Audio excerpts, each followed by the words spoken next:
Hey everyone, Ali again. Wanted to talk to you about the different kinds of leases that are out there. There are a lot of different leases, but we're going to talk about three major ones that you're most likely to see.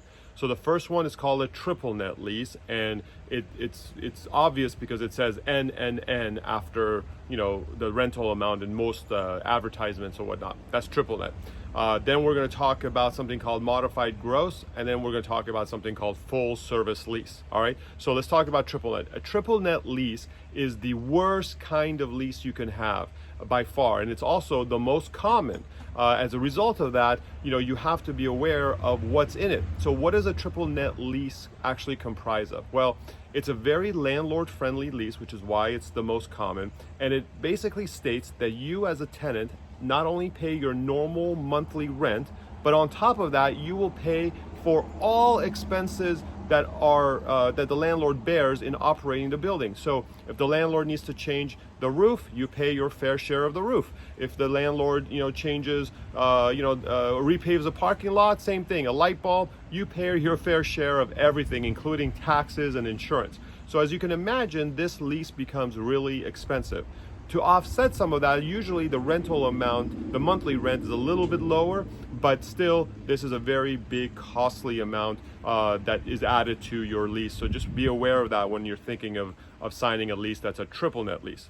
A modified gross lease is very interesting because it's the second best kind of lease. Here you pay your rental amount, but then you pay a different share of the common area expenses. So what do I mean by that?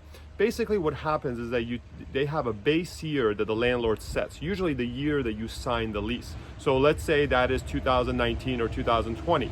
Then every year after that, right, they take the costs associated with the operations of the business, and they take the difference between what those were and the base year, right? So for example, if let's say the base year rent or operating cost for the building was $1 a square foot, and then the next year it was $1.10, so 10 cents more, then you would pay your fair share of 10 cents in terms of extra expenses year to year. Then the following year, they'll do it again and again and again, all right? So this is the second best kind of lease. If you can get one of these things, absolutely you go for it.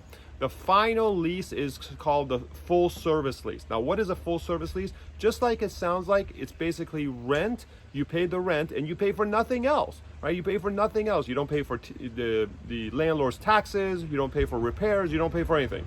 Usually, these are considered the best because you don't have to worry about increase in utilities or other things that the landlord may be trying to pass on to you. Now, the rental rate is usually a little bit higher because, of course, the landlord's taking on all these other costs, but it's still considered the best kind of lease. And as you can imagine, since it's good for you and it's not so great for the landlords, it's the least common kind of lease out there. Now, which one should you choose? In a perfect world, you would take a full service lease for sure. But in the reality that we live in right now, a lot of landlords are going more towards triple net lease. And so do you just walk away from a lease opportunity just because it's triple net? Not necessarily, because location makes such a big difference. So here's my recommendation. If you find a lease and you find a space and the lease is a triple net lease, don't just walk away from it. Just negotiate other terms to bring down the overall cost. If you're able to negotiate other terms in your lease aggressively and intelligently and strategically, then you will be able to make those costs less difficult or less impactful to you than if you don't, right? As a result, obviously we recommend using a dental attorney or an optometric attorney like me who can help you with the negotiations. On the other side too, you also need a good commercial broker. If you need help finding a space, let us know. We can introduce you to some really wonderful people to help you out. Hope you're well. Take care. Bye.